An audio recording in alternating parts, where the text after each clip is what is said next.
everybody. I'm out of breath.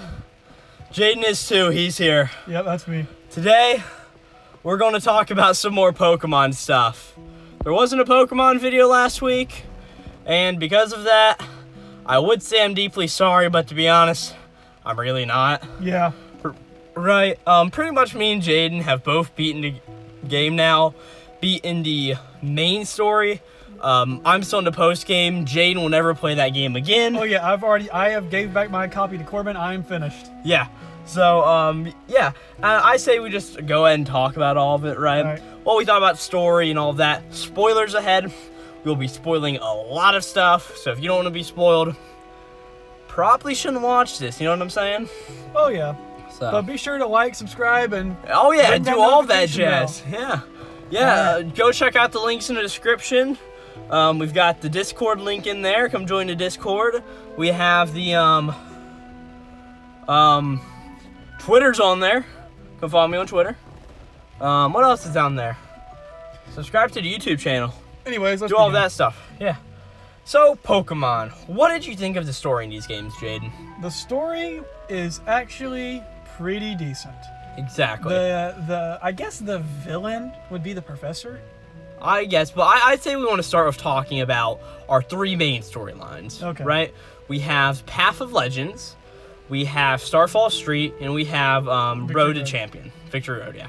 I really liked the three different storylines. I think collecting the 18 badges and having different things to do at each time was pretty cool.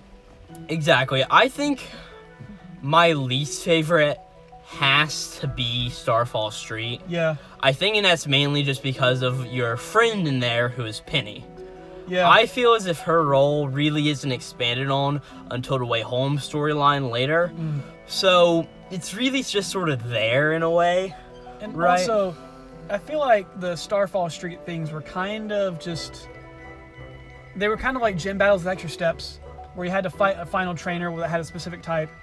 And the Let's Play or Let's Go feature, honestly, isn't that good. It works sometimes and it doesn't work other times. Yeah, and so when it doesn't work, it can be really annoying. So yeah, it really does. I have to say, probably my favorite one out of all of the Team Star people was like the Guicomo dude. Yeah. Well, what do you say his name? The dark guy, though. Giacomo? Yeah, Giacomo.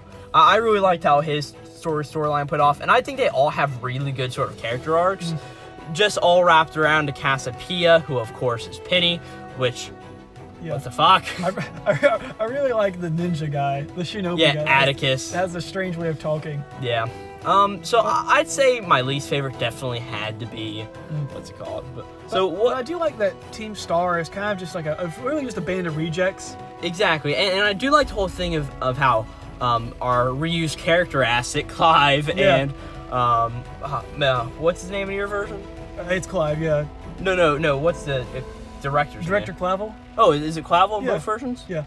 Oh, it's the school name that changes. Okay, what's your school name? Narnjarna. Oh, Narnjarna, mine's Uva. Uva, yeah. Mine's Narnjarna Academy. Okay. Or, that means orange in Spanish. Does it? Yeah. Well, what's it mean? Probably violet. Oh yeah. I mean, so yeah, good storyline overall. I don't really have a whole lot to say. I do like all of like the backstory between each of them, and the story of how we were bullied, and we actually never did anything, but we got blamed for it. Yeah. Really good. I think it was just good overall. Not the best thing this game has to offer, but a good storyline regardless. One note, we were sitting in my car, which is getting poured on right now. Yeah. So that's why there's probably an echo inside the vehicle. I normally try to roll the windows down. And also if you hear a bunch of pitter-pattering, sorry. Yeah. Right. So what was your next favorite storyline, Jaden? What was your second favorite out of the three? Probably the gyms. I would have to agree with that. Gyms are gyms. I mean, there's not much to say. Yeah, I mean, I do like the whole... I really like Nimona as a character after all of this. Right, I think she's a fine character. Nah, but, I disagree. But... I think Hop was a better character. Really? Yeah. Hop. I think Hop was annoying, but his character development was good. Nimona just battled, and that was her entire personality. Yeah, but I thought it was fine. I really liked how Nimona was done. And, yeah, like you said, it's the gym challenge, right? Like, the gym leaders were fine overall. I mean, who was your favorite gym leader? Or do you remember any gym leaders? No, I don't remember. My favorite's Larry. Larry. That's the only one I even remember. I remember Larry and Grusha, right? But it's just like, I feel like it would have really helped if these gym leaders had voices to them in the games. Like, there's the entire rapping gym leader. Yeah. Who's sort of sitting there, and you're like, I like Rhyme. She was great. cool. Yeah, and it's just like, okay. And like Russia, he seemed cool, but it's like, I think it would have been done so much more if you like had a voice to use, because this whole thing was like, yeah, if you try too hard, you're gonna die, right? Yeah. And it's just like, if it had voice acting, I know this is a big debate in the Pokemon community, but the gym challenge would have just been all the much better. Yeah, and there's a lot of scenes where like characters are laughing and it's just awkward. Yeah. Or other similar things. I feel like, yeah, they don't have to give Pokemon voices because Pokemon are pretty easy to do. Or like, you don't have to like make every single character talk to in a town. But like, make the gym leaders, make it like the Team Star flashbacks, right? Team Star doesn't have to talk every time you see them, right? Or like just a few lines. But at least do most of them that way. It would have just gone to a better experience for the player. I mean, every modern RPG has voice lines. Skyrim, Fallout, Elden Ring. I mean, hell, granted, Digimon Survive had voice Digimon? acting. Really? Granted, it was only the Japanese voice acting, right? Didn't dub it over still. English. But still, it was something there that, like, you could sort of hear it. I feel like And that wasn't in any scene, but, like, the key story scenes and, like, some other scenes where you're just interacting with characters, it had it in there. So it's just like, if Digimon can do it, god damn it, Pokemon, you can too. Yep.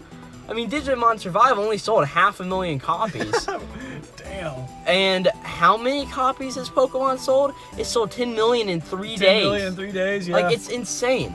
So I take that means for both of us, Path of Legends was the best storyline. Yeah. And it truly was. Arvin's whole story with Mabostiff was great.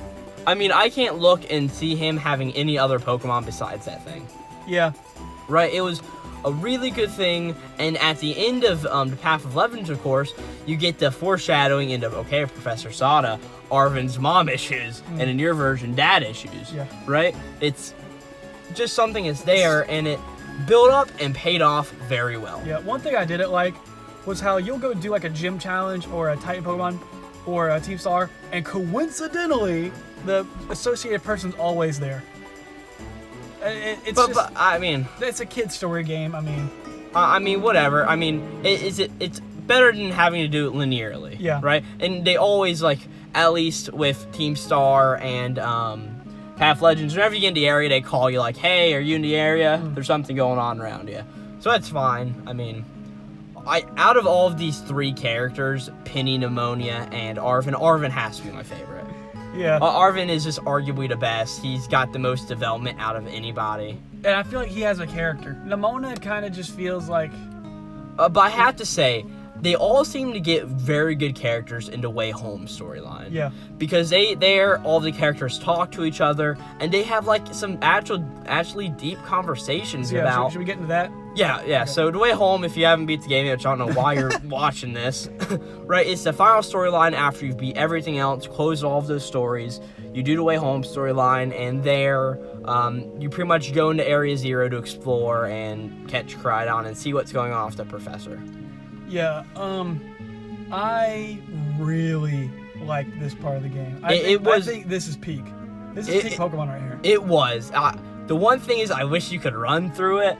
Yeah. But besides for that part, it was really good. There was a bunch of stuff going on down in Area Zero, and it was I couldn't imagine, if you have not, like, seen the leaks of these games, like, going down there for the first time and seeing that Screamtail, or, like, any of these future past Pokemon, it's just like, oh my gosh. It is very esoteric. It's strange. When you go down there, the soundtrack. You can feel the unease and the soundtrack, man. It's so good. It's so good. And then, like, eventually you get to all of the stuff where, all right, Sada or Toro has died. Robot's taking him over, right? It's a very interesting thing, and the whole stuff with, all right, the Koraidon and Miraidon, there are two of them, actually. It's really cool altogether. Yeah, the place just, it feels off. You can tell something's weird about it. And the whole mystery leading up, because, like, as soon as I heard that Turo was locked down there, I'm like, okay, you've been down there for how long? Yeah, and there's something wrong. And that was our thing. That's when I realized this guy's probably a robot. He's gotta be. And it was something like that to be and like the whole thing of the terror crystals. They're powering the robot life down there. It's a bunch of just really interesting stuff. And going back to that point, it's just like, all right, you've got to go unlock this spice. Are they stuck inside? How are they still alive? And it's just very interesting altogether and leads to a very good Pokemon experience. Yeah, and the final fight with Toro or Sada, whatever, where they have their dreams that they have to accomplish but are overcome by AI, that's pretty cool. I think that was well done. Yeah, and then like at the end there, like at least for me and probably for you, Sora and Tana and what's his name? Toro. Yeah. They're just like, well, we didn't want to tell Arvin because we knew he'd be pretty fucking sad if we did, right? And there in the end, it's just all of a sudden it's like, well, I'm gonna go back to the future, to past, just to live it how I wanted to live, and just call it a day.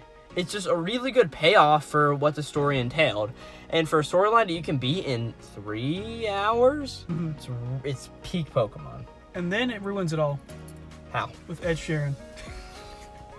Yes, But anyways. Ed Sheeran plays at the end, whatever. So, did you, I saw this fun fact, did you know that you can catch every single moth-like Pokemon in Area 0? All of the ones in the Pokedex. Because they're attracted to the light of the place. That's Pretty interesting. pretty good. Because I've noticed down there, It's perpetually day. Or like Twilight, kind of. well, it's perpetually whatever time you go in there, the game sort of, but there's still like the day and night cycle. But you but don't it's see them always at- like a yeah. day. Yeah. So, I think this was handled beautifully. And also the puzzle where you had to figure out how to get out your ride Pokemon and use them. Corbin figured it out instantly, like just on the dot. It took me a good minute though, and I thought it was a pretty interesting twist. I mean, if your Pokeballs are locked, I mean, you're not going to be able to use an item to get them done. And you've always got Koraidon who's set at the bottom of your party screen. Just go there and use Koraidon. I thought it was Because, I mean, interesting, it's foreshadowing of these two beasts are going to have to go up against each other, right? So, it was good. I really think this Pokemon has a really good story. I don't know if it's the best story a Pokemon game's ever had. What do you think the best is?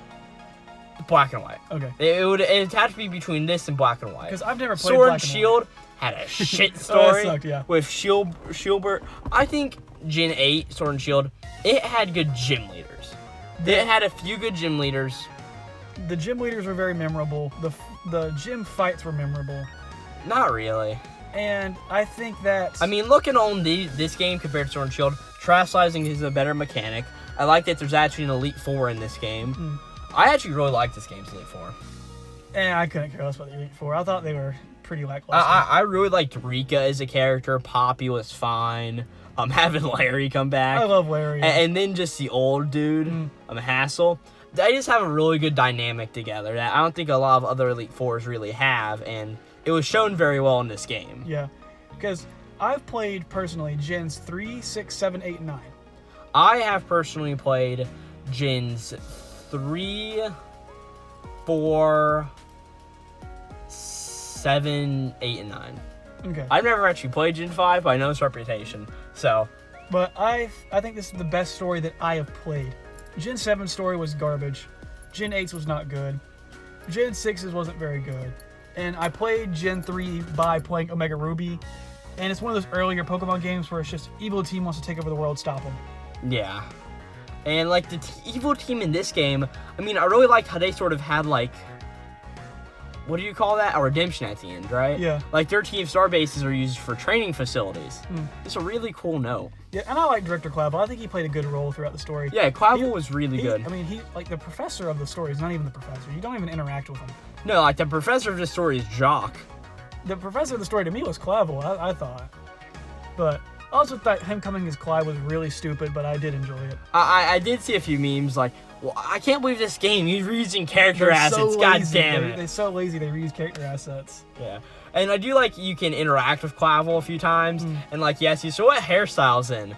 Oh, so the Pompadour isn't in anymore, right? Him playing that role in Team Star was very good. I mean, this game's not bad. So yeah, overall the story is really good. The gameplay loop is one of probably my favorite of any Pokemon game. Yeah, and like we said, this would be the best Pokemon game if not for that performance. The performance, I mean, Jaden, how many hours did you lose to lag? apparently about 5. So, I mean, it's just bad.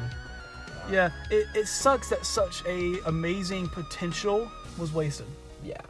But I feel like, if over the next couple years, if Pokemon has the time to do it and are able to kind of nearly freaking remaster the game in a way, they can really make it probably the definitive game. Yeah. Or at least set the groundwork for a definitive Gen 10 game. And that's what I'd say everybody is saying. Yeah. But with that, do you have anything else you want to talk about, Jaden? Nah. Story's good. Game's good. Performance bad. What's the fire lady's name? Mila. Mila, she's hot. Let's end. Glowplasma231 out.